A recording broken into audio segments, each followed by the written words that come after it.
Here, there's a couple of key concepts I want you to look at here. So he's talking about here. We went obviously screwing the floor. This was at the beginning when I couldn't get my pelvis in the right place. So you'd have to screw the floor both ways so you get the pelvis, and you can surprise the pelvis and get this up without extending through back. If you just pry your knees and your femurs, you actually open this up whilst being able to keep diaphragm soft, ribs back, which then allows arm hang to be natural.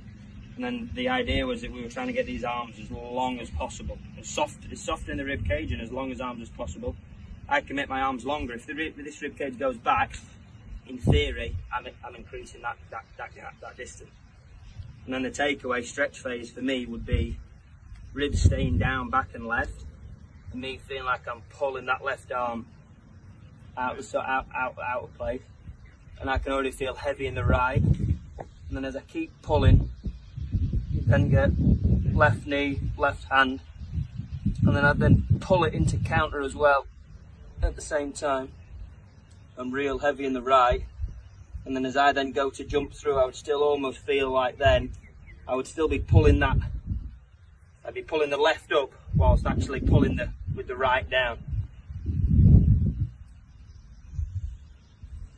You can see here there's a couple of key concepts I want you to look at here. So he's talking about here, he's talking about making his feeling the floor. So he said he used to have to feel like he was doing this, whereas now he can push through his midfoot, where he can build tension through the foot. Now he's talking about having a soft rib cage or a soft diaphragm, I think he says, so that his diaphragm can lengthen, his rib cage come down, he can feel like his hands are longer.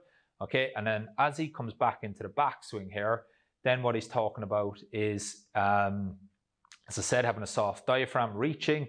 So again, you'll see the reaches in the slouch exercise we did. And then I just want you to notice as he comes into the backswing here now, is you're going to see the importance of the sagittal plane. So he's got really good intent through the midfoot. Okay, and as he comes back into the top of the backswing, you're going to see that knee come inwards.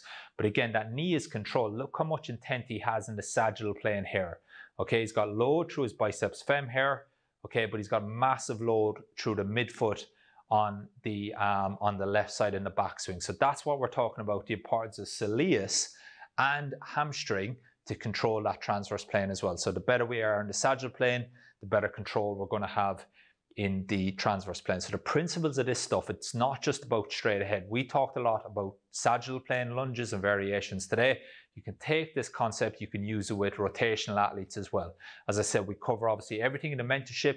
It's beyond the scope of that to cover everything in this short course, but you can take this content and you can apply it with any patient.